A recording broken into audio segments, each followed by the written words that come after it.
instaurada. Y bueno, el siguiente adjetivo calificativo, pues nos habla de una evolución en el tiempo más o menos larga o una exposición prolongada a ciertos factores de riesgo. En este caso, la neumopatía es dada por una respuesta inflamatoria frente a partículas inhaladas o a gases. Bueno, a fin de cuentas siguen siendo partículas, nada más que más digamos, de otro estado de la materia. Y la causa más común, atención, la más común, pero no es la única, es el tabaquismo. Y si hacemos una revisión de los diferentes estudios que se han hecho, se ha encontrado, y nosotros vamos a ver esos reportes, donde entre el 80 y 85% de personas que tienen neumopatía obstructiva crónica, pues tienen antecedentes de haber fumado, y no solamente de fumar una vez, sino de una historia de tabaquismo con una cantidad grande de cigarrillos al día y una cantidad de exposición hablando de años.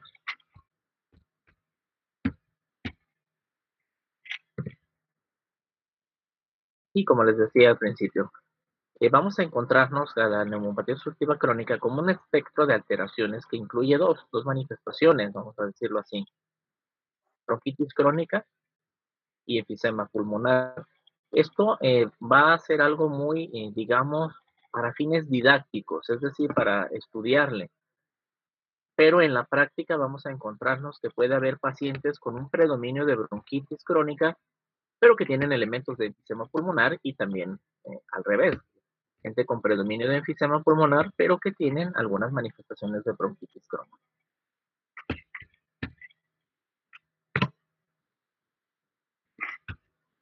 Para la neumopatía obstructiva crónica, ya comentábamos, hay un factor etiológico muy importante. La causa número uno es fumar, no solo fumar activamente, fumar pasivamente, que es causa, se está inhalando las partículas del humo.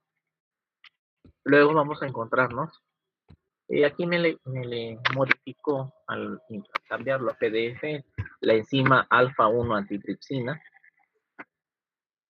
Entonces, quienes tengan deficiencia de esa enzima van a tener, o van a tener un riesgo, mejor dicho, sí, un riesgo elevado de padecer EPOC. Y aquí es donde pregunto, ¿y qué es la alfa-1 antitripsina?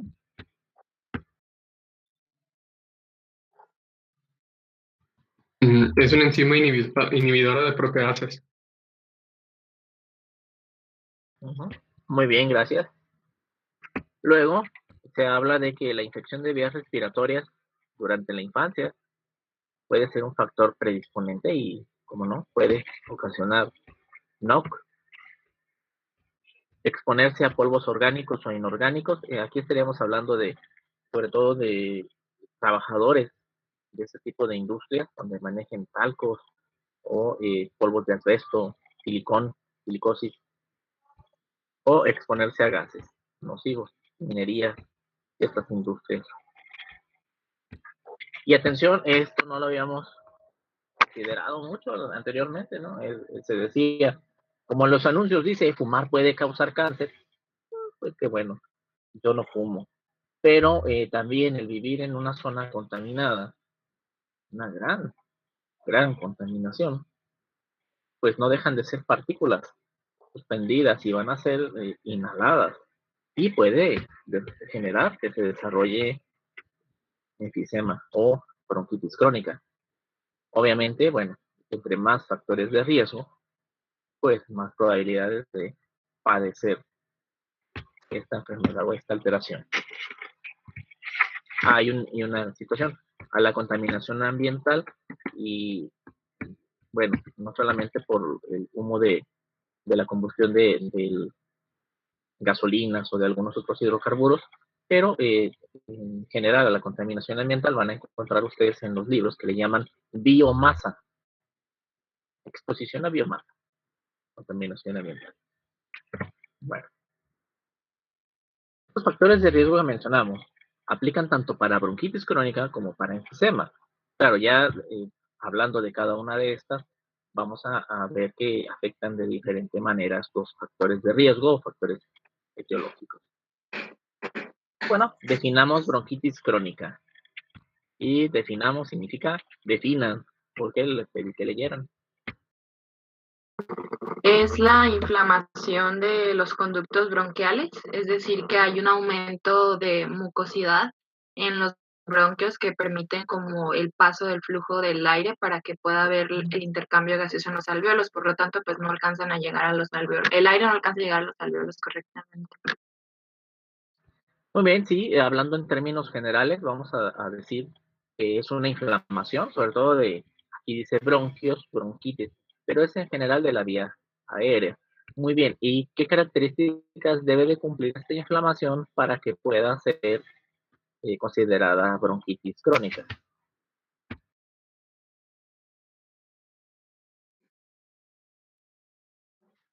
Bueno, yo leí que Me refiero a cuánto tiempo. Ok. Bueno, yo leí que eran, creo que 3 meses consecutivos de tos decía tos productiva en 2 años seguidos.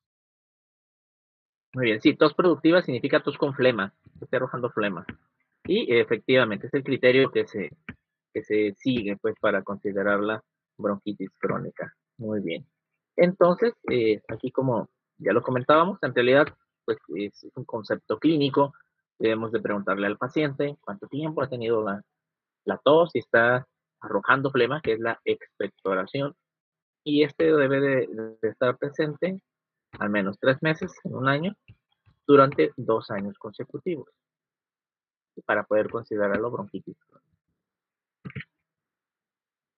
Ahora, ¿quiénes se ven epidemiológicamente hablando? ¿Quiénes son más afectados? Bien, pues se dice que afecta mayormente a varones de edad mediana y jóvenes, y tiene que ver con una irritación dada por el humo del tabaco o por infecciones recurrentes. Perdón. Aunque yo aquí quiero hacer una pausa y una llamada de atención. Se dice que es muy frecuente en varones de edad mediana.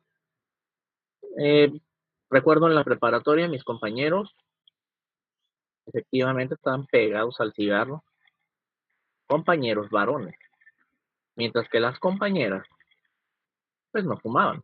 Era muy raro aquella que fumara, era una o dos. Sin embargo, allí en la universidad, ahí en el plantel, no sé, les tocó, ya están en tercero, quiere decir que sí estuvieron en primero, les tocó con toda seguridad ver en la cafetería qué es lo que más se vende en aquel tiempo, ¿no? Ahora ya es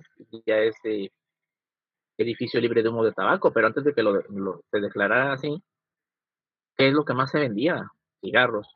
Yo veía que llegaban a pedir más cigarros. Y luego, peor cosa, no eran solo hombres o muy poquitas mujeres, sino una cantidad igual o mayor de muchachas comprando cigarros respecto a la cantidad de muchachos que compran cigarros. Esto quiere decir que vamos a ver una igual, digamos, se va a igualar precisamente, se va a igualar esta distribución o este patrón de afectación. Es decir, no se afecta los hombres jóvenes mayormente porque las mujeres tengan un efecto protector, ¿no? Dado por su fisiología, sino más bien antes era porque pues no querían, no fumaban tan abiertamente como lo hacen ahora en estas fechas, donde parece casi casi como una regla, ¿no? Regla social que estén fumando. Entonces aquí, atención, aunque diga el párrafo así, pues el riesgo va más con el hábito de fumar que con un factor protector o un factor en los hombres que nos predisponga. Esto no funciona así. Bien, ahora, ¿qué hay en el humo de tabaco que lo vuelve tan dañino? Que muchas personas también todavía no terminan de entenderlo, ¿no? No asimilan que es malo. Tiene alquitranes, hidrocarburos, tiene ácido cianhídrico, óxidos de nitrógeno, por lo menos.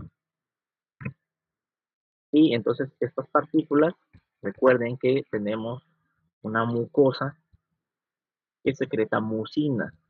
La mucina reacciona con agua para formar el moco, mucinógeno, perdón, para formar mucina.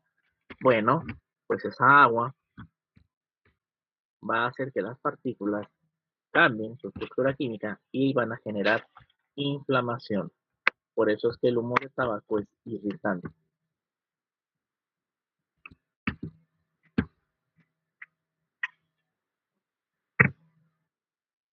Ahora, bueno, fuman. ¿Qué ocurre? Ingresa el humo y cómo se da inicio a la bronquitis crónica. Ya comentábamos, hay una irritación de la mucosa, lo que va a ocasionar que las glándulas que están en la submucosa, de tráquea, de bronquios, si recuerdan la histología, estas se van a hipertrofiar, agrandando su tamaño. Por lo tanto, se secreta más moco. Y atención, bueno, si está secretando moco hacia una luz, hacia un lumen, puede estrechar esa luz. Bueno, Eric, se te tenemos prendió tu micro.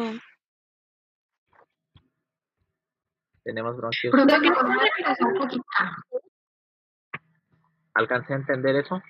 ¿Sí es lo correcto? Sí, gracias.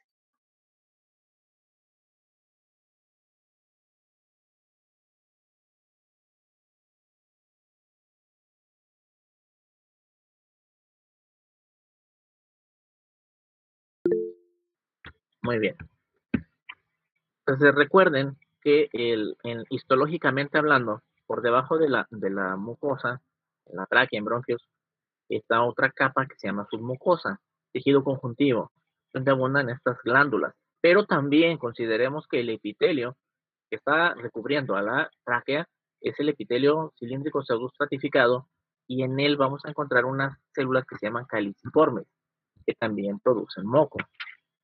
Bueno, aquí tenemos entonces una representación que incrementa la cantidad de moco y atención, aquí también se nos representa el ensanchamiento de las paredes de la estructura traqueal y bronquial, de la inflamación, están figurando. Número 2, en esta fisiopatología ya hay hipertrofia de glándulas. Ahora, ¿qué sigue? Bueno, en bronquios pequeños, en bronquiolos, vamos a tener las células caliciformes aumentadas en cantidad. Y la célula caliciforme, como ya comentaba anteriormente, es una glándula unicelular. Dicho de otra manera, es una célula que produce moco. No necesita estar en unión con otras células para poder fabricar mucinógeno, luego la mucina, sino que directamente está fabricando el moco. Precisamente producto de la irritación que está sufriendo la mucosa del tracto respiratorio. Bueno, entonces coadyuva a que se produzca más moco todavía, ¿no? De por sí ya hay la hipersecreción. Luego vamos a encontrarnos con una reacción inflamatoria. Recuerden que en la submucosa y en la lámina propia del epitelio, de la vía respiratoria, nos vamos a encontrar un tejido linfoide asociado precisamente a esa mucosa respiratoria y va a reaccionar ante la irritación. Por lo cual, pues bueno, se establece la inflamación y empieza a haber también llamado de otras células, la quimiotaxis de otras células. Finalmente, estas células, al liberar ciertos productos, van a ocasionar que la pared bronquial se fibrose. Es decir, si recordamos la inflamación, sabemos que macrófagos van a llamar neutrófilos y que luego los neutrófilos van a estar llamando, y macrófagos van a llamar fibroblastos para crear la reparación del tejido dañado, el tejido conjuntivo. Entonces, al haber más fibroblastos, pues se va a generar colágena y se va a formar la fibrosis. Bueno, aquí, producto de esta irritación crónica en esta zona, pues hay fibrosis. Y eso no es lo malo, pues lo malo es que la fibrosis va a generar estrechamiento de la luz. ¿Por qué? Porque se va a ensanchar la pared todavía más. Y la luz va a ser disminuida. Ahora, imaginemos la luz bronquial rosada y para colmo, produciendo mucho moco. Pueden taparse las vías pequeñas con el moco.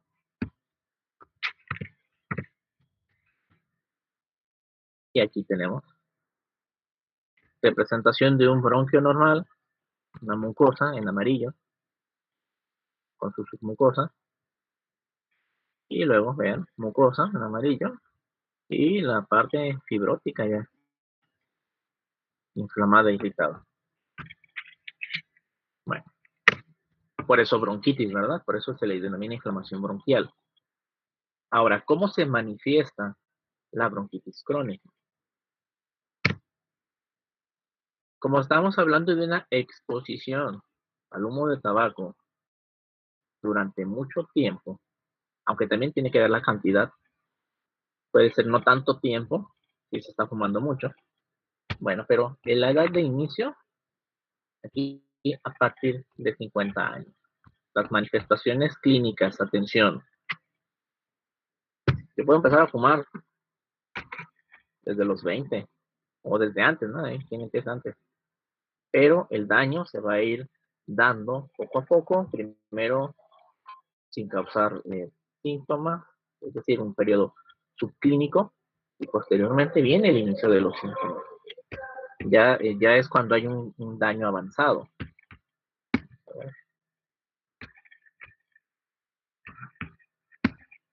Daño avanzado. Entonces, ¿cómo se manifiesta?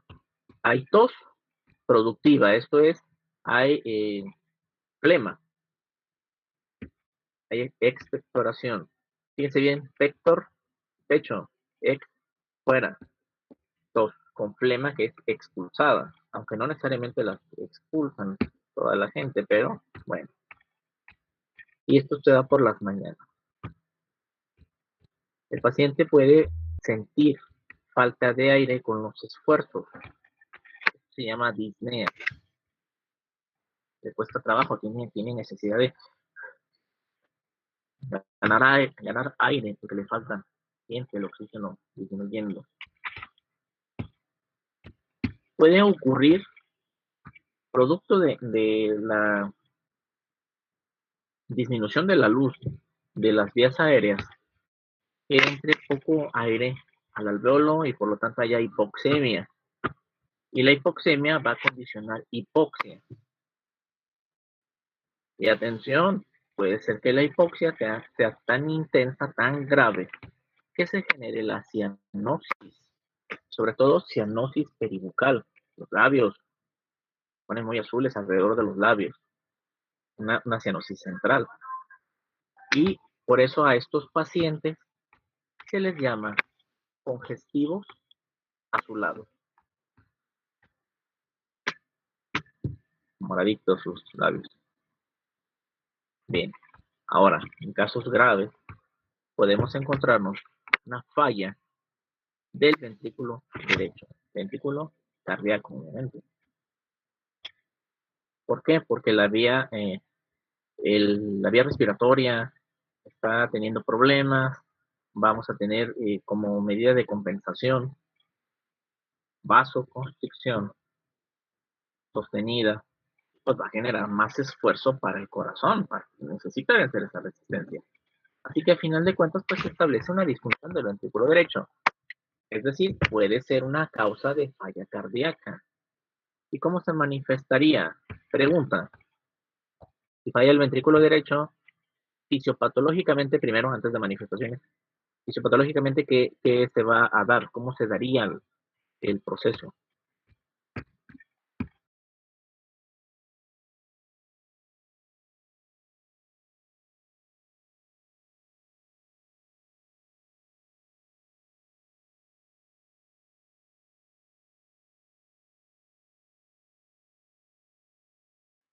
¿Podría haber una bradicardia?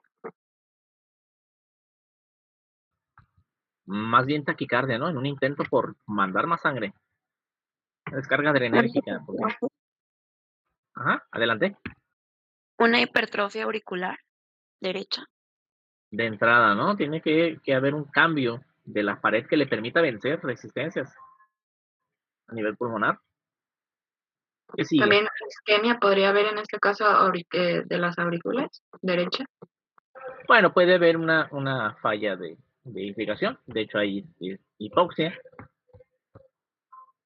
Pero ¿qué más? A ver, ventrículo derecho está fallando. Hipertrofia. Quiere vencer la resistencia, pero no se puede. ¿Qué le pasa al contenido de sangre que tiene ahí? No es Puede expulsada. expulsar. O todo, una parte. Entonces se estanca una parte y ¿qué sigue? ¿Un trombo? Antes del trombo se estanca la sangre que viene desde la aurícula. Porque la aurícula no puede drenar todo. Se queda con una parte. ¿Qué sigue? ¿A dónde se transmite esa presión entonces? Ese estancamiento. Pues al pulmón, ¿no? A la arteria. Oh, vamos en reversa. Ventrículo derecho conecta con pulmones. ¿Y quién le lleva la ¿Cómo? sangre al ventrículo? ¿Quién le manda, mejor dicho? Del ventrículo derecho va hacia no, a la vena pulmonar, a los pulmones, Sí, pero ¿y al ventrículo derecho quién le manda? la aurícula derecha, ¿Y a la aurícula derecha quién le da sangre? la arteria, la cava, Ah, bueno, no es vena, arteria, está bien. vena. Las venas cavas.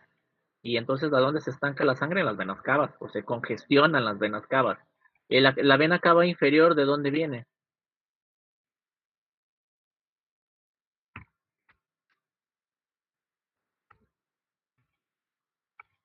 ¿Desde dónde procede la vena cava inferior?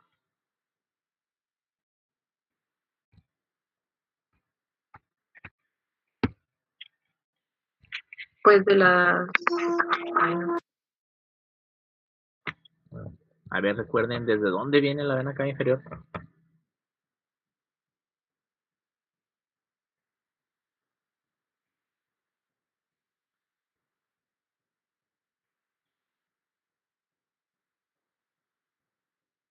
pues del abdominal, ¿no? Perfecto, desde el abdomen. Y ahí se le junta la vena que viene del hígado, ¿cómo se llama? Renal. No, esa es del riñón, renal. Ah, perdón, sí. Estamos llegan, La, estamos llegan. Está bien. La vena hepática. Y entonces el hígado se congestiona también. Pero a su vez, el hígado recibe sangre de cuál vena. Sí, se recibe sangre de una vena. Además de la arteria hepática. Pero ¿de qué vena recibe sangre? El hígado.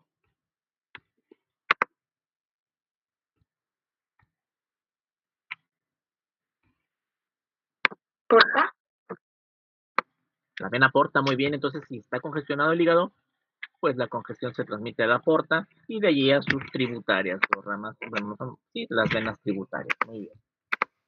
Bueno, vamos a ver. Ahí tiene entonces un congestivo azulado. Es un dibujo, pero bueno, resaltan aquí un poquito el color azuloso, que de hecho lo dan hacia todo la piel del tórax, la piel de la cara. Las uñas están azules. Muy bien, este es el congestivo azulado. Bien, vamos pasando al enfisema. Que no haya caso. Ahí va, me está haciendo. Okay. Ahí va. Ahora vamos con el enfisema. Vamos a ver qué es lo diferente de la patogenia y por tanto, porque las manifestaciones van a ser diferentes. Aunque, atención, ya dijimos, el síndrome va a incluir muchas manifestaciones de una alteración y pocas de otra, y va a variar de paciente a paciente. Bueno, en el caso del enfisema, también, como dice aquí, el otro era un concepto clínico. Este es un concepto anatomopatológico. ¿Qué características dan o hacen posible este concepto? Recordamos los alvéolos. Los alvéolos reciben el aire desde los conductos terminales, bronquiolos respiratorios, bronquiolos terminales primero, luego bronquiolos respiratorios.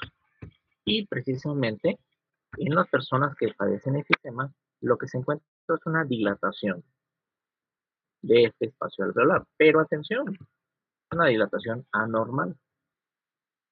¿Por qué? Porque se están destruyendo alveolos. Recuerden que los alveolos se agrupan en unas bolsitas, precisamente sacos alveolares. Y entre donde están los neumocitos tipo 1, las paredes pues se llaman tabiques alveolares. Pues bueno, son estos tabiques alveolares los que van a ser destruidos por efecto de un proceso inflamatorio. Vamos a ver cómo se da.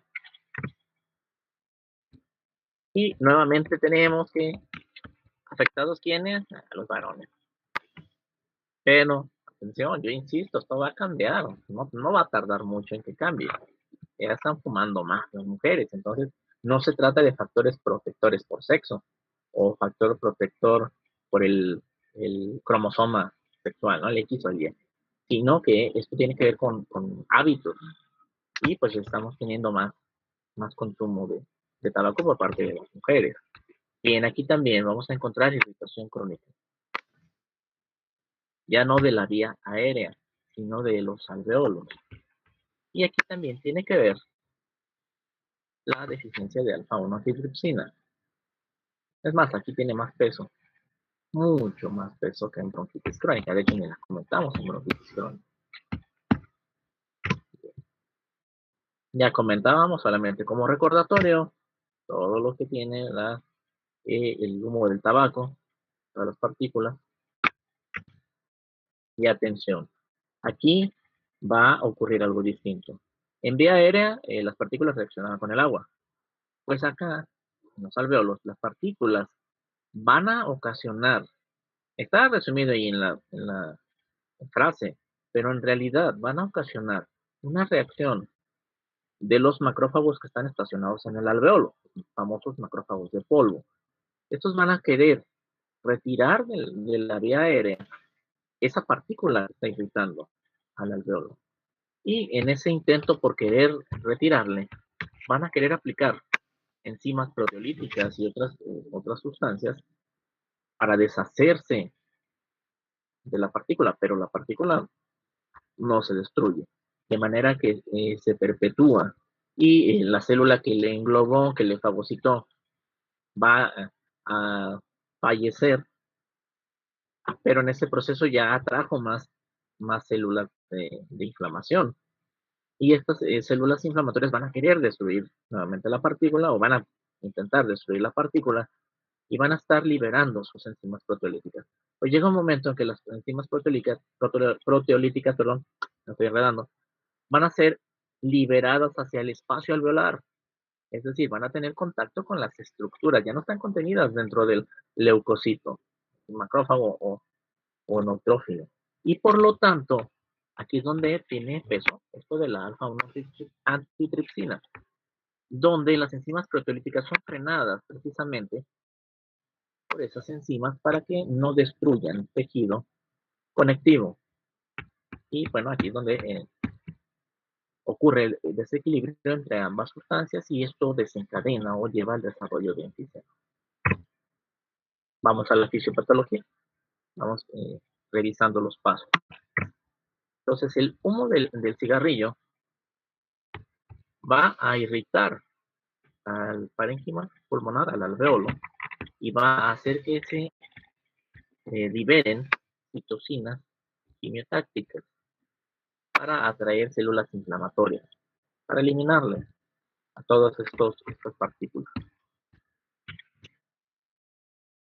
Luego, el humo del tabaco va a inhibir la actividad de la alfa-1 antitripsina, que ya se comentaba, pues es una molécula que inhibe a las enzimas, es una antienzima proteolítica.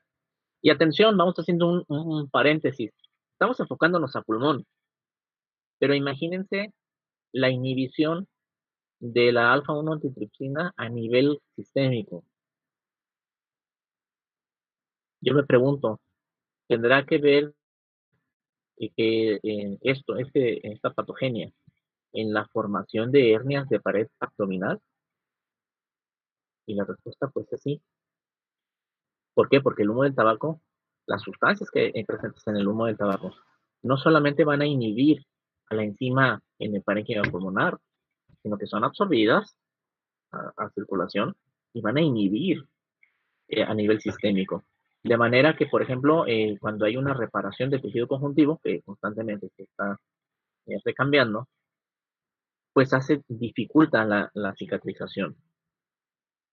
Bueno, el recambio. Y ya en caso de alguna herida, pues la cicatrización se vuelve difícil. ¿Por qué? Porque los neutrófilos que están actuando en ese lugar donde hay una inflamación, porque la lesión va a generar inflamación, pues van a liberar enzimas proteolíticas, pero no va a haber quien las frene, quien las inhiba, y por lo tanto van a afectar la formación de colágeno posterior a la lesión, y van a tener que ver con la cicatrización. Por eso es que, poniendo el ejemplo, sería un factor de riesgo para sufrir de hernia. Entonces imagínense un fumador que lo van a meter a cirugía, que lo tiene que programar para cirugía abdominal. Se le pueden hacer hernias en donde le hagan la incisión, sí, nada más por ese antecedente, ¿no? Y si no deja de fumar, pues sigue en ese riesgo. Entonces, bueno, hacer digamos, un paréntesis en cuanto a la inhibición de las enzimas. Pero centrémonos entonces ahora, enfoquémonos en el pulmón. Entonces ya tenemos la inhibición de la alfa-1-antitrypsina. Y entonces las células inflamatorias van a estar liberando proteasas, elastasas, atención. ¿Qué proteína hay en el parénquima pulmonar, en el intersticio pulmonar que le hace volver a su forma después de después de la expiración? Elastina.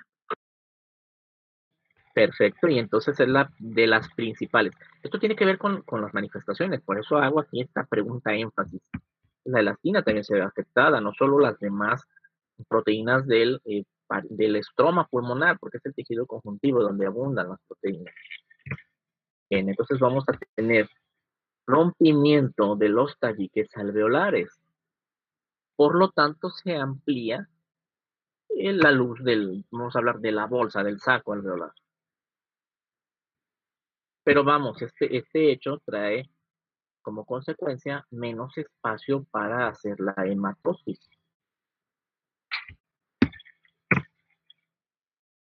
Y atención, en el intersticio, otra vez, pues vamos a tener pérdida de la elasticidad pulmonar. ¿Qué significa? Bueno, cada vez que la persona afectada inspire, tenga la ventilación. Cuando expire, no va a sacar todo el aire que ingresó, sino que va a quedar atrapado una cantidad en los alveolos. Y entre más afectado, pues más aire se atrapa. Entonces, a fin de cuentas, termina por afectar la hematosis. Y es lo que veíamos en insuficiencia respiratoria, donde hay un desequilibrio aquí. ¿En qué? En cuanto a los gases. El lugar donde queda atrapado el aire, aumenta la concentración de CO2. Es decir, hay un gradiente mayor. De manera que cuando llega la sangre cargada de CO2, pues muy poco puede llegar a esos espacios que ya tienen atrapamiento de aire. Porque el CO2 que está ahí no permite que salga más desde la membrana alveolar capilar. Y bueno, aquí una representación esquemática, pero que ilustra perfectamente. Tenemos los alveolos normales y los que son afectados por el enfisema. Y aquí lo que me interesa del dibujo, del esquema, es que pues hay una pérdida del tabique o de los septos alveolares. Por lo tanto, disminuyó la zona que es capaz de hacer el intercambio gaseoso. Viene aquí, lo tomé de por, me pareció bien. Entonces vamos viéndolo. Tenemos aquí neumocitos tipo 1, tipo 2 ahí. El espacio alveolar. Entra el humo del tabaco y son atraídos a este espacio por los macrófagos que ya están ahí, y además ellos liberan quimiosinas para atraer neutrófilos. Bueno, aquí está, atracción de células inflamatorias. Se liberan proteasas. Y atención, pues ya dijimos que el humo del tabaco inhibe la acción de la alfa-1-antitripsina. Y esta inhibición puede estar dada, atención, directamente por el humo del tabaco, o hay un déficit congénito, un déficit heredado de alfa-1-antitripsina. Bien, en cualquiera de las dos situaciones, puede ser, hay una destrucción de fibras elásticas en el pulmón. La consecuencia, la formación de enfisema, es decir, atrapamiento de aire dentro de los espacios alveolares ensanchados. Otra manera de expresarlo, también me parece interesante, cómo se van dando los eventos aquí. Tabaco, como el tabaco, la nicotina tiene capacidad para irritar no solamente la vía aérea, sino capilares. Por lo tanto, hay una liberación de interleucina. Aquí hay un neutrófilo siguiendo el llamado, la quimiosina. Y algo muy importante que también se me olvidó mencionar, quienes fuman, como no está llegando suficiente oxígeno, en su metabolismo se forman las especies reactivas de oxígeno, que involucra a los radicales libres. Atención, no son sinónimos. Si revisan, no todas las especies reactivas de oxígeno son radicales libres. Pero bueno, es una manera en que lo están denominando. Estos también ocasionan dos consecuencias, o tienen dos consecuencias, dos daños, ocasionan dos daños. Se desactivan las antiproteasas y con eso pues se incrementa la elastasa de los neutrófilos, o bien el mismo radical libre tiene daño sobre las células. ¿Y qué daña de las células? La pregunta más bien debería ser, ¿qué no daña de las células? ¿Qué estructura no es dañada por los radicales libres? Se afecta la membrana, se afecta el citoplasma, los organelos, el núcleo, no deja nada. Esto también contribuye a la pérdida de células, además de la propia inflamación que está ocurriendo aquí. Por eso se dice, incrementa los neutrófilos. Por eso es que tenemos todo un conjunto de cosas que llevan a daño tisular, y aquí lo podemos ver. Los macrófagos alveolares por sí mismos, daño tisular, los neutrófilos que llegan al tejido conjuntivo, al estroma, pues daño tisular, especies reactivas de oxígeno, daño tisular. Por donde le veamos hay daño. Doc, yo tengo una pregunta, una curiosidad. ¿Esto podría Adelante. ser posible si fuera un fumador pasivo? O sea, al grado de, por ejemplo, si mi hermano fuma y fuma así mucho, ¿también me puede dar a mí por el mero hecho de estar en contacto con él? Sí, sí, por eso las campañas de no fumar, por eso se empezó a generar que no fumen en el transporte público, o sea, prohibido fumar en transporte público. Lo vamos a ver ahora. A propósito, aprovecho el espacio para recordarles que los planteles de la universidad ya van a ser espacios restringidos, precisamente porque no es nada más el hecho de que está fumando y ya me irrita y estoy tosiendo un ratito, sino de que este humo de tabaco, pues vamos, son partículas, no dejan de ser partículas que están siendo arrojadas al aire ambiental. Y entonces quien inhale esas partículas, ese humo, pues va a activar macrófagos. Ahora, ¿qué va a pasar? No es lo mismo que te expongas 10 minutos porque alguno de tus compañeros o alguien que estaba por ahí cerca estuvo fumando, a que te estés exponiendo todos los días. Y no es lo mismo estar en un lugar abierto, aire libre, a estar en un lugar cerrado. Entonces sí se afecta, desafortunadamente. Antes se creía que no, pues, no fumo, yo no fumo. Pues no, tú no fumas, pero el que está a un lado sí. Ese es el problema.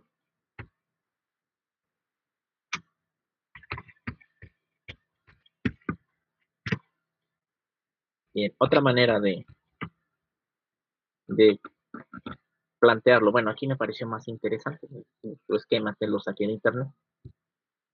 Vean ahí cómo está. Vean, exposición industrial y otros irritantes, el humo del cigarrillo. Y bueno, aquí, ¿qué se ve? El epitelio respiratorio, aquí conocido como epitelio bronquial o denominado epitelio bronquial, habría hipersecreción de moco, no deja de haber secreción de moco, vamos, puede llevar a las dos circunstancias, activación de macrófagos con atracción de neutrófilos, proteinasas que son liberadas, daño al parénquima. También vamos a tener aquí otra vez, o sea, este es una parte del espectro por daño de neumonía obstructiva crónica. Un paciente puede tener mucho enfisema y otras manifestaciones pequeñas o leves de bronquitis, pero va a tener los dos en diferente grado. Por eso es que encontramos pues manifestaciones parecidas. Y bueno, acá, propias del enfisema, tratamiento de aire y trastorno de intercambio gaseoso. Y aquí en esta radiografía se nos presenta lo siguiente, me gustó ponerla, yo sé que todavía no vemos radiografías, no han llevado imagenología, pero observemos, vean, esta parte me interesa en particular.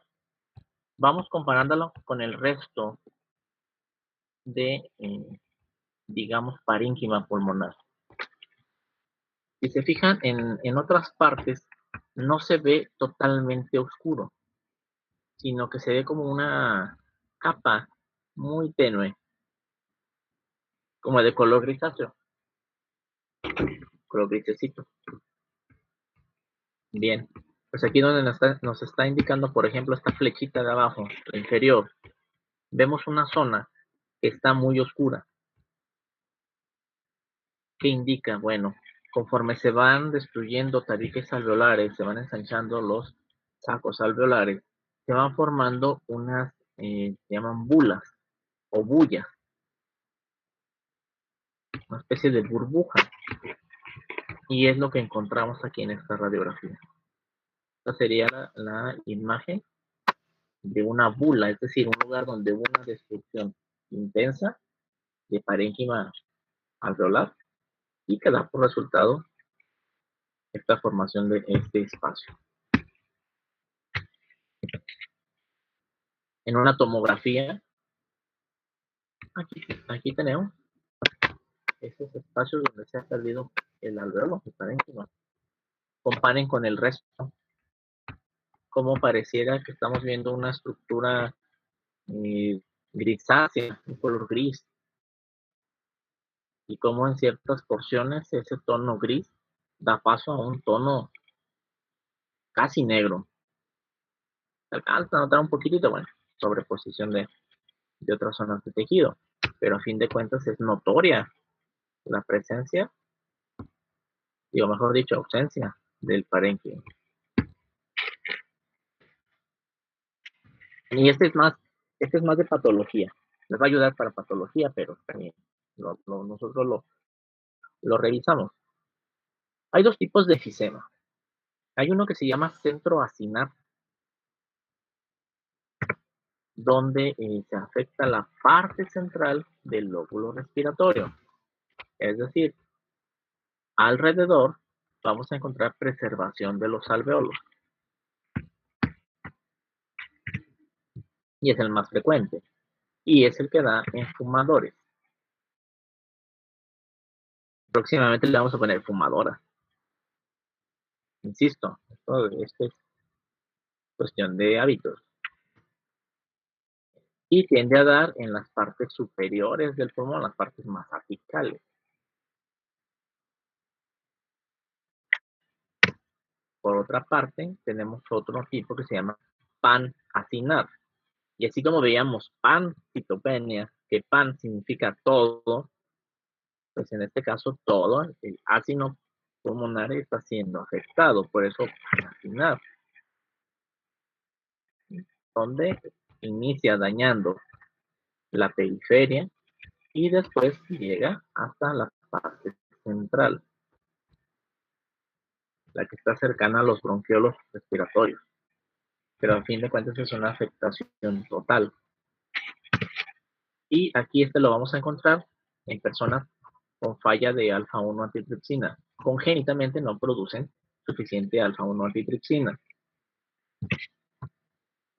Y por contra, al contrario de lo que ocurre en el centro acinar, aquí vamos a tener que las partes afectadas son las inferiores del pulmón.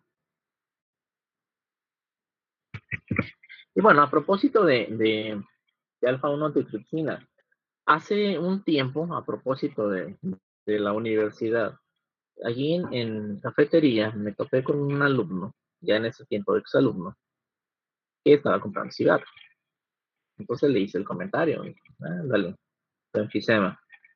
Y me comentó, no, mi nivel de alfa-1 antitripsina es bueno, está elevado. Bueno, felicidades. Pero el hecho de que tenga alfa-1 antitripsina le va a proteger de la irritación en la mucosa del tracto respiratorio, le va a proteger de afectación en cavidad oral, ¿verdad? Claro que no. ¿Ustedes qué piensan? Pues no, ¿verdad? No. El alfa-1 antitripsina protege para las tasas, pero hasta allí, o metaloproteasas, pero no va a proteger a la mucosa de los efectos irritativos. Anteriormente también otra muchacha me decía, toda mi familia fuma, toda, y ninguno tiene daño pulmonar. Somos resistentes al humo del tabaco. Perfecto. Y le pregunté, oye, ¿y también son resistentes al daño en cavidad oral, en laringe, en faringe, en bronquios? Bueno, no sé, es que ese es el problema, ¿sí? O sea, no es nada más, este es solo un factor. La connotación solamente es un factor. Y hay más factores de riesgo. Y también mucho depende de qué tanto estés fumando. Porque también ya vimos, el humo del tabaco tiende a inhibir la función de la alfa-1 antitripsina. O sea, no es una cuestión de herencia, de que yo tengo una buena herencia, tengo mucha alfa-1 antitripsina. Sí, pero se puede inhibir por el humo del tabaco. Bueno, ¿cómo se manifiesta todo eso? Bien, de entrada, falta de aire. ¿Por qué? Porque está atrapado en una parte, no deja que ingrese el aire adecuadamente y se oxigene. Hay una disnea, una falta de aire. La gente jala aire, tiene hambre de aire. Sería lo correcto. Aumenta la frecuencia respiratoria. Vamos a encontrarnos, fíjense, esto es curioso. Como se está atrapando el aire, el tórax incrementa sus diámetros, sobre todo el anteroposterior se ve inflado. Y si vemos a un paciente, el diámetro anteroposterior, al estar aumentado, da la imagen o parece que estamos viendo un barril. Aquí le ponen tonel. Bueno, tórax en tonel, tórax en barril. Pero precisamente es la consecuencia del atrapamiento de aire dentro del espacio alveolar. Por otra parte, como ya vimos que se atrapa el aire porque no puede regresar el tejido pulmonar a sus dimensiones normales, porque falta elastina, pues se va a prolongar la expiración. Es decir, al momento de sacar el aire, pues va a ser más tiempo todavía que tarde en sacar aire. Bueno, ¿qué otra cosa? Si nosotros aplicamos el estetoscopio al tórax de los pacientes, normalmente lo que esperamos es escuchar un ruido respiratorio, como si se estuviera soplando sobre alguna estructura. Bueno, de hecho voy a apagar mi murmullo respiratorio.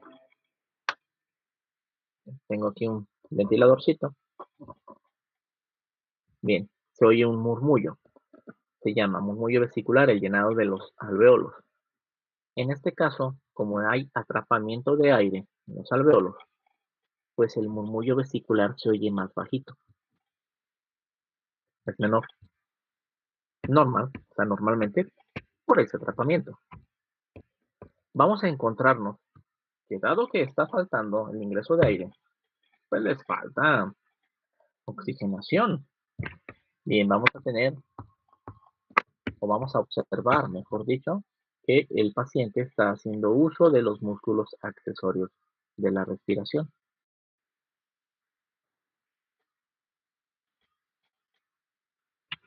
¿Y con qué complementa este uso? Bien, con esto.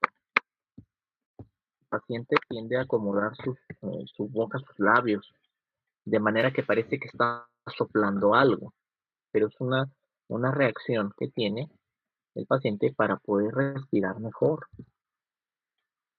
Y como la cara se pone rubicunda, vale, ¿A qué se refiere con uso de músculos de la respiración? accesorios, perdón, me faltó poner. Uso de músculos accesorios.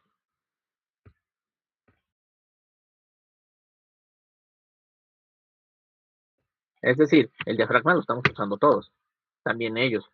Pero ahí como les falta aire, en un intento por meter más aire, se pone en marcha el uso de músculos accesorios de la respiración. Y entonces será posible observar entre las costillas cómo se está activando los músculos intercostales. Puedes observar en el cuello los músculos y el esternocleidomastoideo haciendo ese esfuerzo ventilatorio.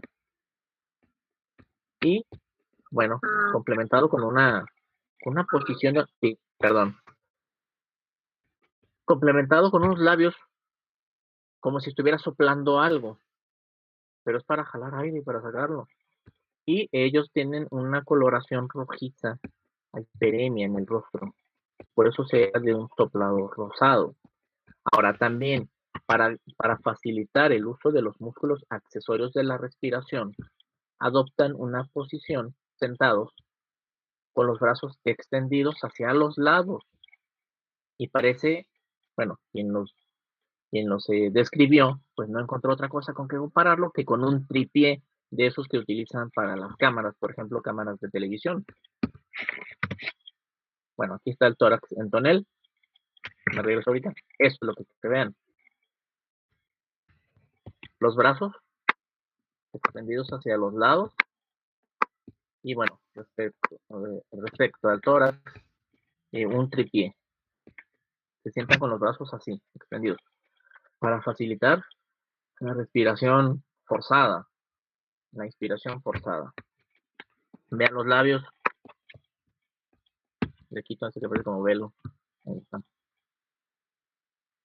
queriendo jalar aire. Vamos a encontrar rubicundez,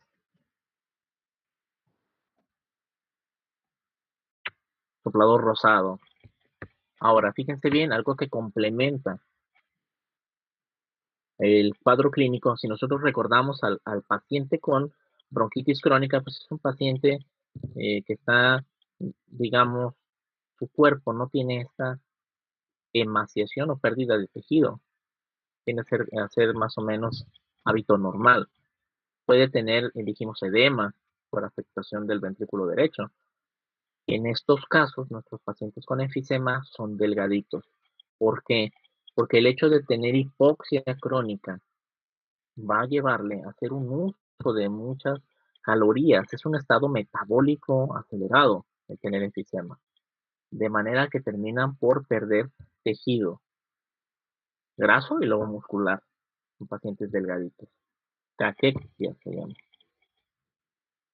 Puede haber afectación también cardíaca. Y algo importante, recuerden también que en casos de hipoxemia crónica, el riñón va a secretar eritropoyetina, de manera que estos pacientes pues tienen una policitemia o poliglobulia. Se les puede hacer un examen, una biometría, y se va a encontrar incrementos de hemoglobina, de eritrocitos. Y eso también participa en la producción de el síntoma, o mejor dicho, el signo de soplador rosado. Es decir, hay un exceso de glóbulos rojos visibles a través de la piel. Nuevamente, vean tórax, posición en trípode. Vean al paciente de nuestra, bueno, aquí lo voy a señalar, pero se vea, a nuestra izquierda, mano izquierda. Cómo tiene los músculos del cuello, véanlo. Observen su tórax. Paciente de la derecha, todavía no está demasiado, no ha perdido mucho tejido, pero cara rubicunda. Posición en trípode. Este paciente sí es muy notorio. Soplador. Está resoplando para sacar el aire. Es un intento de sacar el aire. Que está siendo atrapado en los espacios alveolares. Y me regreso a esto que es el tórax pentonel. ¿Por qué? Porque el diámetro anteroposterior está aumentado. Con mucha imaginación, piensen en un barril.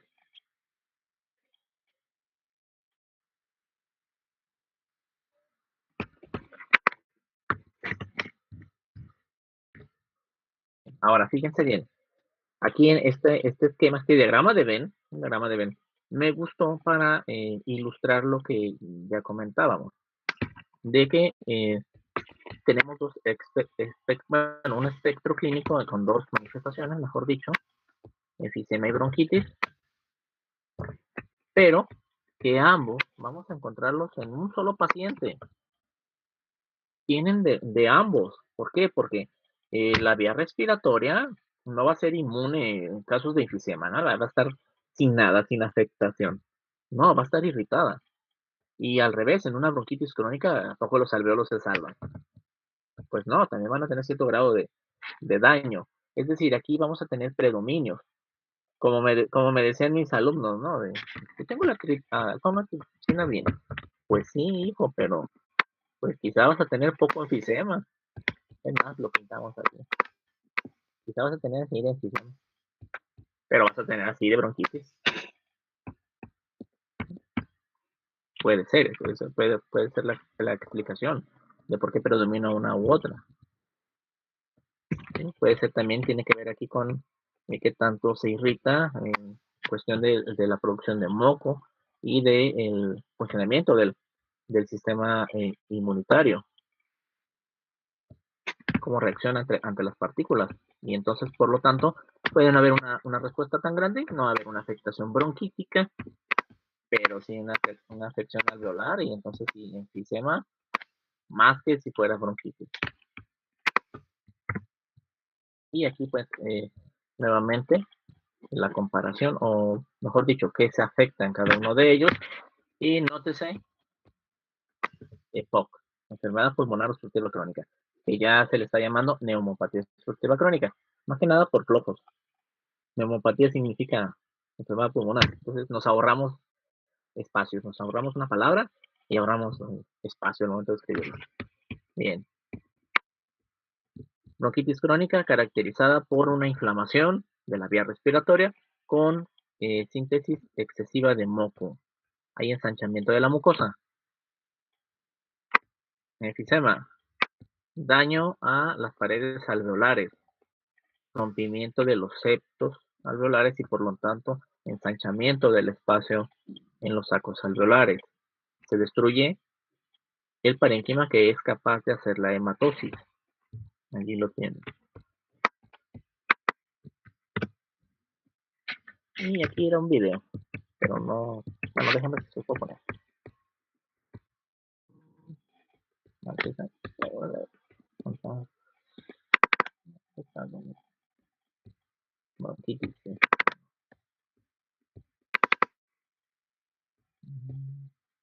no voy a poner.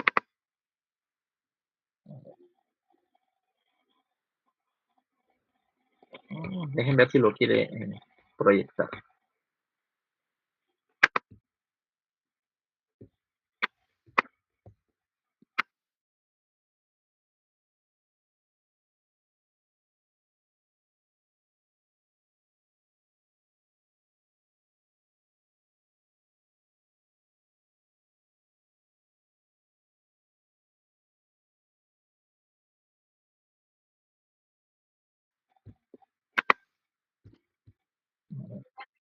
A ver, ahora veamos si se escucha. Bueno, escuchemos, a ver si se escucha.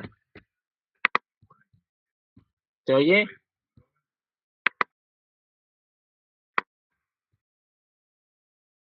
¿No se escucha? Bueno, a ver si se los puedo enviar. Sí, tengo fallas en el sonido. No sé cómo proyectar videos y que se oigan. Tengo ahí mi falla.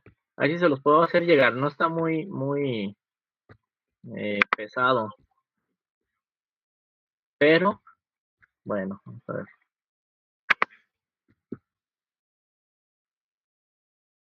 Sí,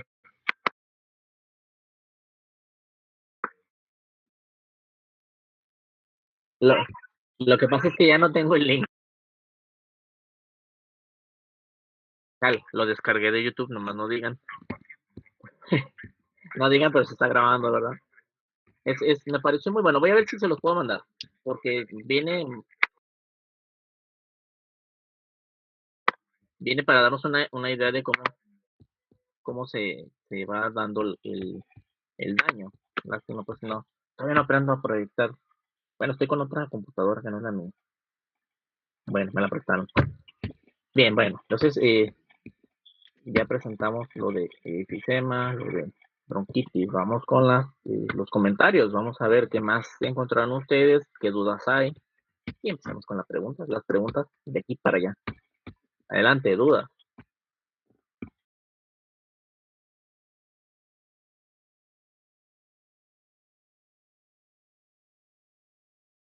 Doctor, yo tengo una duda en lo de EPOC, de lo de sopladores rosados.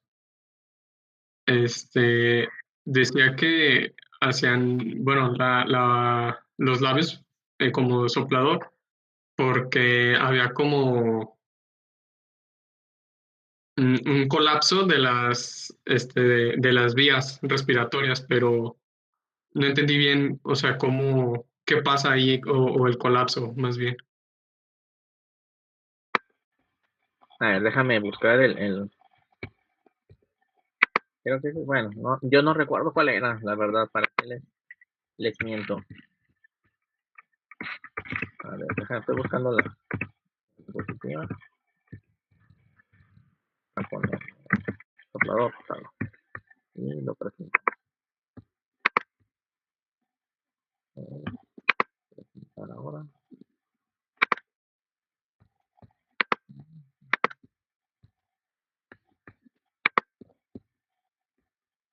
Bien, ya va a empezar a proyectarlo, pero bueno. ¿Y por qué el dato de soplador rosado? Vamos a analizar por qué se da. Bien, aquí el hecho de la coloración que está viéndose en el paciente. Bueno, aquí en este caso es un dibujo, pues, pero nos ayuda a darnos una idea. Hay hipoxia en estos pacientes, es decir, vamos a tener una hipoxemia crónica. Como resultado, el riñón va a sintetizar eritropoyetina. Por lo tanto, hay un aumento de eritrocitos, poliglobulia. Bien, entonces vamos a tener una rubicundez en la cara. ¿Y por qué sopladores? Vamos bueno, aquí, sopladores. Bueno, es un intento de sacar el aire. ¿Qué es lo que pasa? Como está estrecha, pero no la vía aérea, está ensanchada, mejor dicho, perdón, está ensanchado el espacio alveolar. Recuerden que la elastina lo que hace es comprimir al parénquima pulmonar para que los alveolos expriman de ahorrar energía en el proceso inspiratorio, expiratorio, en la respiración. Entonces, la expiración se da de forma pasiva. Habíamos visto ayer. El pulmón se infla cuando entra el aire y regresa a su posición anterior gracias a la elastina. Pues cuando falta la elastina no se puede llevar a cabo esa vuelta al tamaño normal, a la posición original, y por lo tanto queda atrapado aire un poco dentro de los espacios alveolares. ¿Qué es lo que hace la persona? Es un intento de sacar aire, por eso es el soplador. Está soplando. jala el aire, pero al sacarlo, soplan. De hecho, es notorio. Cuando vean pacientes que tienen enfisema, van a darse cuenta cómo están soplando. Literal, pero es un intento de sacar el aire. Entonces aquí no tiene que ver un estrechamiento de la vía aérea, sino más bien es un ensanchamiento del espacio alveolar que después de la expiración. De hecho, atención, que bueno que se pregunta, ¿cómo se diagnostica un EPOC? Bueno, hay un aparatito que se llama espirómetro. Su nombre lo dice. Espiro, una expiración, metro, metría, medición. Se mide la expiración. Y entonces miden cuánto aire saca un paciente en determinado periodo de tiempo. Estamos hablando de segundos. En una expiración forzada, precisamente. Y en los pacientes con enfisema, su expiración está más prolongada. Es decir, tarda más tiempo en sacar cierta cantidad de aire. O el volumen que saca en el primer segundo de expiración es menor comparado con personas sanas. ¿Cuál es la base de la prueba de estudio? Pues que el paciente con enfisema deja atrapado aire dentro de su espacio alveolar. Entonces aquí no es estrechamiento de la vía aérea. Puede ocurrir si tiene bronquitis también, bueno, que de hecho sí, todos los pacientes tienen un grado de bronquitis, tiene una afectación de bronquitis, pero estrictamente hablando de enfisema, solo piensen en ensanchamiento del espacio alveolar, destrucción de septos y por lo tanto incrementa el espacio en los sacos alveolares. Nada más. No sé si te ayudé o te confundí más. Si no, nos regresamos. No, sí, ya me quedó claro, doctor. Sinceramente, Gracias. Ahora tú explícamelo a mí. Bueno, como dice que hay un ensanchamiento del espacio alveolar, se queda atrapado más, pues sí, se queda atrapado el aire que se inspira y para poder sacarlo requiere de más tiempo o como de más esfuerzo, ¿no? Eso es lo que entendí. Así es, y entonces la posición en la que está el paciente, bueno, ya le voy a quitar eso. La posición en la que está el paciente precisamente es un intento tanto de ayudar al músculo inspiratorio para hacer la inspiración forzada y también es un intento de ayudar a que el aire salga, que no quede atrapado, pero vamos, como lo estoy diciendo, es un intento, nada más. Conforme más se afecte, más aire se va atrapando. Y entonces aquí tenemos la posibilidad de hacer una insuficiencia respiratoria. Vamos a ver, voluntariamente, ¿qué mecanismos fisiopatológicos pueden estar presentes o pueden darse en un paciente con EPOC y que terminen por dar insuficiencia respiratoria? ¿Quién gusta hablar uno de los mecanismos?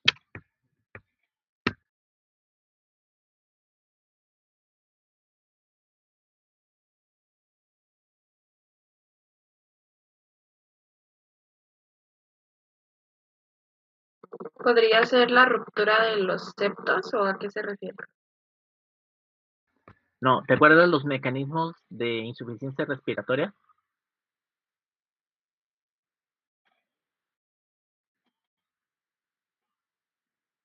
Ah, ok, sí, sí. ¿Cuáles pudieran desarrollarse en pacientes con EPOC?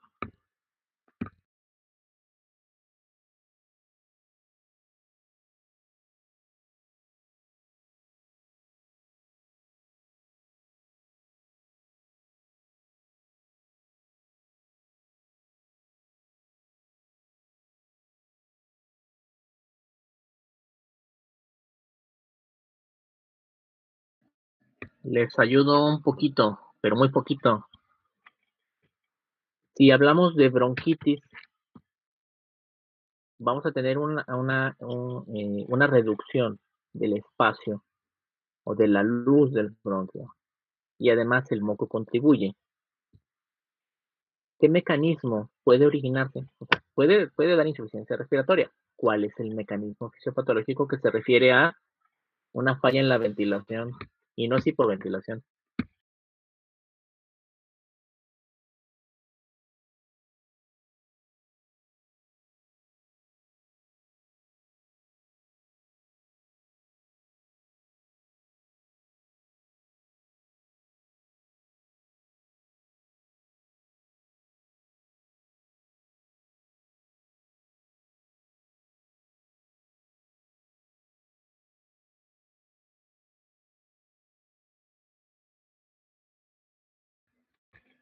Lo planteo de otro modo, vamos viendo. No me sé expresar a veces. Un paciente con EPOC puede tener insuficiencia respiratoria. ¿Qué mecanismos pueden presentarse? Mecanismos fisiopatológicos que lleven a insuficiencia respiratoria. Y vamos por el primero, disminución de la luz de bronquios y bronquiolos. ¿Qué se afecta? ¿Qué consecuencia tiene esa disminución de la luz? La disminución de la fracción inspiratoria de oxígeno, es decir, que fallaba la bomba respiratoria. Bueno, mezclaste dos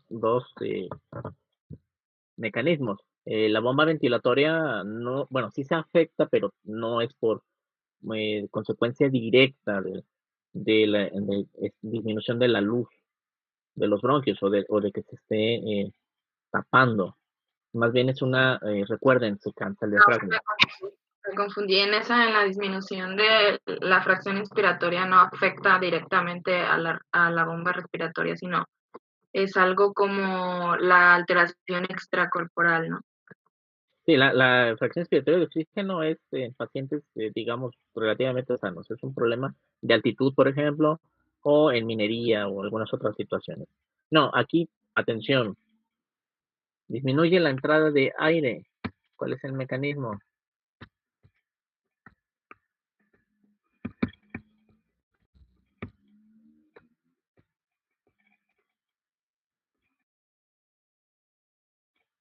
Bueno, es más, vamos a cambiar la pregunta. Bueno, esa es la consecuencia. Hipercapnia es una consecuencia de hipoventilación. Vamos a cambiar la pregunta. Mejor recuérdenme los mecanismos fisiopatológicos de la insuficiencia respiratoria aguda o crónica.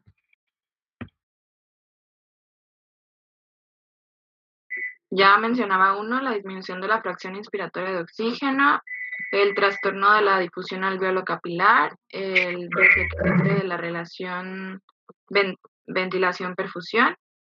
Hasta allí. Hasta allí. Muy bien, esos tres me gustan.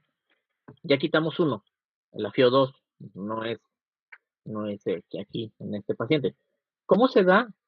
Explíquenme la alteración de la difusión a través de la membrana alveolo-capilar.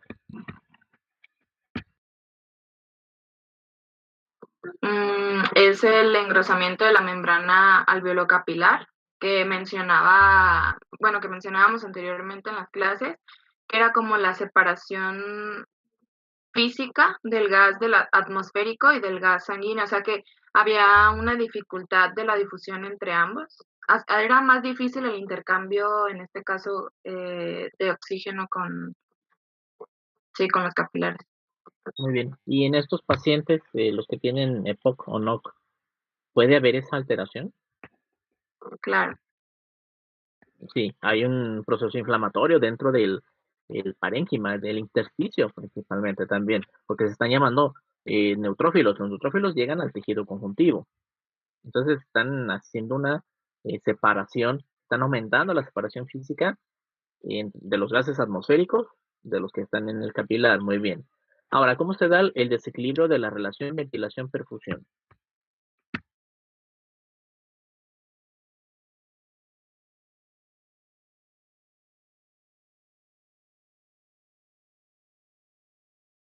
Como definición, no en estos pacientes.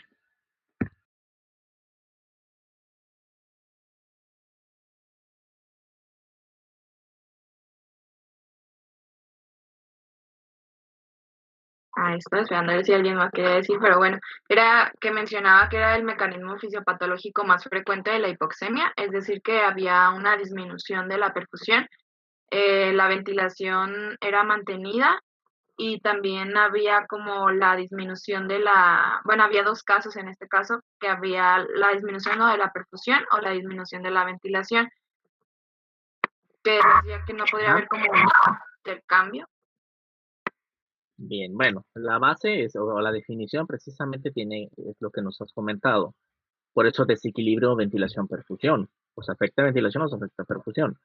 La afectación de la perfusión entonces involucra algún problema vascular. Veíamos tromboembolia. En estos pacientes, pues no, a menos que ocurra una tromboembolia, pero sería otro mecanismo aparte.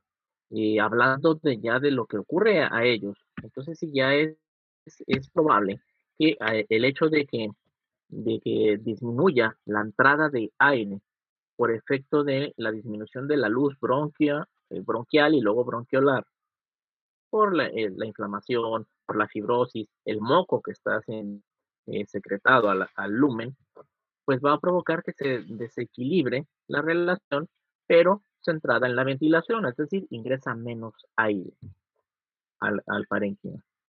Y por lo tanto, pues se afecta la hematosis. Pero estoy de acuerdo, Lali, estoy de acuerdo. Una manera de compensar este problema, pues es creando vasoconstricción para llevar más sangre a otros lugares que tengan un poco de mejor ventilación. Por lo tanto, en aquellos lugares que no estén tan afectados o que estén apenas afectados por el, eh, el daño que ya hemos hablado, el daño del zumo de tabaco, el daño de los septos alveolares, pues van a tener una mayor, digamos, afluencia de eritrocitos. Y por lo tanto, pues aunque entre aire, pues no van a alcanzar a ser oxigenados, por lo cual se va a establecer un efecto tipo cortocircuito, que sería Ajá, sería como un efecto secundario, es decir, mande, adelante. perdón. En ese caso del circuito, perdón, es lo que mencionaba de la disminución de la ventilación, ¿no? Que se encontraba baja, pero la perfusión estaba como mantenida o normal, que era cuando la sangre venosa regresa a cavidad izquierda sin ir al pulmón, que es lo que comentábamos al principio, que había una hipertrofia, en este caso de la bronquitis crónica, del EPOC, perdón, que había una hipertrofia ventricular izquierda, entonces se podría dar como eso en el efecto cortocircuito. Bueno, aquí más que nada el problema no es tanto que haya hipertrofia cardíaca, el problema más bien radica en que el pulmón localmente se intenta compensar ese desequilibrio dado por la disminución de la luz de la vía aérea y por lo tanto se va a mandar la sangre a través de una vasoconstricción a otras zonas donde el parénquima aparentemente tenga mejor ventilación. Pero vamos, es como un juego de azar. Puede ser que la zona donde se esté derivando esté bien ventilada o moderadamente ventilada, o puede serlo que no. Vamos suponiendo que sí lo mandan a un lugar donde más o menos está bien ventilado, porque todavía no está muy destruido el parénquima. De alguna manera está aumentando el flujo de sangre. Hay muchos eritrocitos respecto a lo que le está llegando de oxígeno. Es decir, si cada eritrocito se tiene que llevar 4 moléculas de oxígeno, pensemos que se está llevando 3, en el mejor de los casos, y en el peor de los casos una molécula. ¿Qué va a pasar? Pues va a regresar a la aurícula izquierda, pero en menor grado de oxigenación. Por lo tanto, es que tenemos la hipoxemia. Y bueno, aquí no interviene mucho si está hipertrofiado o no, es algo aparte. La hipertrofia se va a dar cuando la vasoconstricción se dé muy sostenida, pero no va a ser en el ventrículo izquierdo, sino en el ventrículo derecho. Vuelvo a decirlo. Si hay vasoconstricción sostenida o que se prolongue durante mucho tiempo, pues el ventrículo derecho tiene que vencer esa resistencia. Hablando de vasoconstricción pulmonar, Tiene que vencer la resistencia para poder mandar la sangre que le está llegando. ¿Qué pasa con la vasoconstricción sostenida? Se modula o se modifica la capa media de los capilares y de las arteriolas. Se ensancha, se llena de músculo la capa de las arteriolas. Se hipertrofia. Y entonces queda más fuerte, más resistencia todavía para que el ventrículo derecho haga su trabajo. Y bueno, eso hace que llegue menos sangre o menos eritrocitos al parénquima, que sería algo que contribuye, sí, a que sea menos oxigenada la sangre, pero en realidad acá del otro lado, del lado izquierdo, hipertrofiado no, recibe la cantidad de sangre y como venga, puede ser moderadamente oxigenada o pobremente oxigenada. Por eso es que estos pacientes tienen riesgo de hacer insuficiencia respiratoria. De hecho, comentábamos, una de las consecuencias, perdón, es el aumento de la eritropoyetina. ¿Por qué? Porque eso nos está diciendo que hay una hipoxemia crónica. Otro dato de hipoxemia crónica, el hecho de aumento de las presiones capilares pulmonares o hipertensión arterial pulmonar, pero que determina un problema en ventrículo derecho. Llega un momento en que también se tiene que hipertrofiar. Sí, pero bueno, me aparté un poquito. No afecta el desequilibrio, la hipertrofia del ventrículo izquierdo. Ahí sí no afecta. Muy bien, ¿cómo vamos aquí? Porque siento que me extendí un poco en esta explicación. Podemos regresarnos. Bien, doctor. ¿Sí? ¿Vamos bien? Perfecto. Y bueno, ya por último, basta decir, obviamente, si este paciente, por ejemplo, aquí tiene oxígeno, pero supongamos que no recibe ese oxígeno suplementario. ¿Y qué va a pasar? Bueno, tiene taquipnea, va a hacer uso de músculos accesorios de la ventilación, el mismo diafragma va a estar trabajando marchas forzadas, y como todo músculo esquelético se cansa. ¿Qué sobreviene con el cansancio o fatiga muscular? El otro mecanismo, ¿cuál es? El último, el que no hemos mencionado. Hipoventilación alveolar. Perfecto. ¿Por qué? Porque el músculo, diafragma, los intercostales, los accesorios de la ventilación, corresponden a la bomba ventilatoria. Y por lo tanto, al haber una falla de bomba ventilatoria, pues viene la hipoventilación. Y entonces ya puede haber una retención de CO2. Más o menos así son los mecanismos como se van presentando. Muy bien. ¿Y consiguieron casos? Sí. O sea, que no son para ahora. Los vemos mañana. Pero quiero que me digan si sí consiguieron y para darles algunas cositas. Que lo hagan en cuaderno, no importa. ¿Quién consiguió caso? Yo conseguí uno. ¿Compañera de qué es el caso? Enfisema, es bronquitis. ¿A quién? ¿A Sonia o a mí? Bueno, las dos. Primero Sonia y luego usted, compañera. O ya usted primero, usted está ahí en el micrófono de una vez. Ajá. Sí, por favor. Bueno, yo conseguí uno que era enfisema pulmonar difuso con zonas bulbosas en ambos campos superiores. Bien, entonces fíjate bien. En la parte donde viene el caso clínico, dice la historia. Viene antecedentes y cosas así. Separa, por favor, así en el cuaderno, en tu cuaderno. Separa lo que es la presentación del caso, que generalmente es una frase pequeñita. Separa lo de antecedentes. Viene como presentación, doctor. Sí. Perfecto, bueno. ¿Quiere Lo que le mande el link para que lo vea? No, lo presentas mañana, no hay problema. Aquí le vamos quitando cositas. Y está bien, es perfecto, enfisema. Sonia, ¿de qué consiguió? ¿De qué conseguiste? De bronquitis crónica. Perfecto, un caso de bronquitis crónica nos va a funcionar. Sobre todo quiero que se haga énfasis en los estudios. Vamos a ver los estudios, vamos a tratar de sacarle jugo a las gasometrías. Y compañero, escuché un compañero, pero no identifique quién es. Sí, el mío también es de EPOC. Pero EPOC en general o enfisema, bronquitis. No, la verdad no dice bien. Vienen unas radiografías, pero no Bueno, dice pues vamos, poco. pues vamos a verlo. Vean lo que les llame la atención a ustedes lo leen. Yo sé que les va a costar entender algunos términos. Bueno, aquí de eso se trata. Lo que queremos es el aprendizaje. Vamos dejándolo pendiente para mañana. Arrancamos con esos casos clínicos. Ya sea que se pongan de acuerdo a ver quién gusta empezar. Y buscamos qué les podemos obtener. Les vamos a dar un cierto acomodo.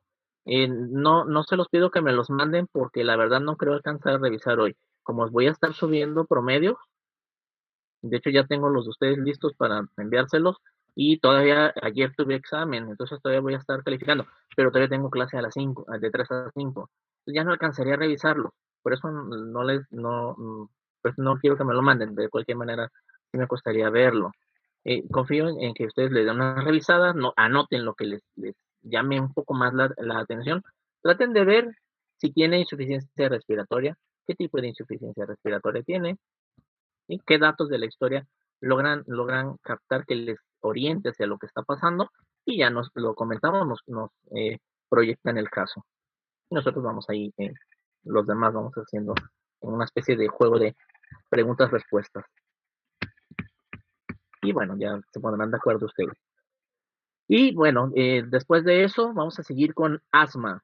Vamos a revisar la otra alteración que se llama asma. Yo confío que dentro de 2 días más ya terminemos respiratorio, porque todavía nos falta neumonía. Pero tengo esa confianza de que vamos en buen tiempo. Muy bien. Bueno, ya los dejo que descansen. Vayan, si tienen otra clase, pues tomen algo, vayan al baño. Y yo los espero aquí, pues mañana, con los casos clínicos iniciales. Cuídense mucho. Apiádese de nosotros, profe, de las calificaciones, por favor. ¿Mande? No se No, Apiádese pues, de nosotros de las calificaciones. Acuérdese que le participamos en clase, por favor. yo soy como las parcas. No me fijo. Ay, pero... Ay, no, ahora les voy a cargar la mano, van a ver. Me quedaron a deber casos de anemia. Ahora vamos a echarle ganas a los casos. Lo que yo quiero es que haya un razonamiento rápido, una reflexión. En cuanto veamos algo, esto se me viene a la mente y esto aplica. Por eso quiero casos clínicos. Pero bueno, vamos Ay, avanzando. qué cruel. ¿Qué creo o qué cruel? No, que qué cruel. Ya le entendí qué creo. Dije, pues no sé. No, puedo pero creer? quiero preguntarle si este periodo parcial, digo, pues de ordinario también va a haber seminario o ya no. Está descrito en la carta, perdón, en la forma 2, carta descriptiva, es la forma 1. Está en la forma 2. Dice que vamos a tener un seminario de insuficiencia cardíaca, si no me falla la memoria. Sin embargo, no se han definido fechas. Entonces, no sé si sí lo vayan a hacer o no. Desconozco si esté ya contemplado, si estén consiguiendo al ponente. Y pues bueno, eso no, como no me encargo yo de eso, no sabría informarles bien a bien. Ok, gracias, Doc. Perdón, pero sí, teóricamente pues ahí está, pero no, todavía en la práctica no lo tenemos. Cuando lo tenga, pues ya les informo. Pero bueno, nosotros trabajemos como si no estuviera el seminario, es decir, vamos a ver insuficiencia cardíaca, igual no se nos escapa. Bien, ¿alguna otra cosa, algún comentario? No sé. De ordinario nada más, el segundo parcial ya pasó. Ya supérenlo. ¿No? Ya no hay más comentarios. Bueno, entonces los espero mañana. Los casos clínicos van primero. No importa con cuál empecemos.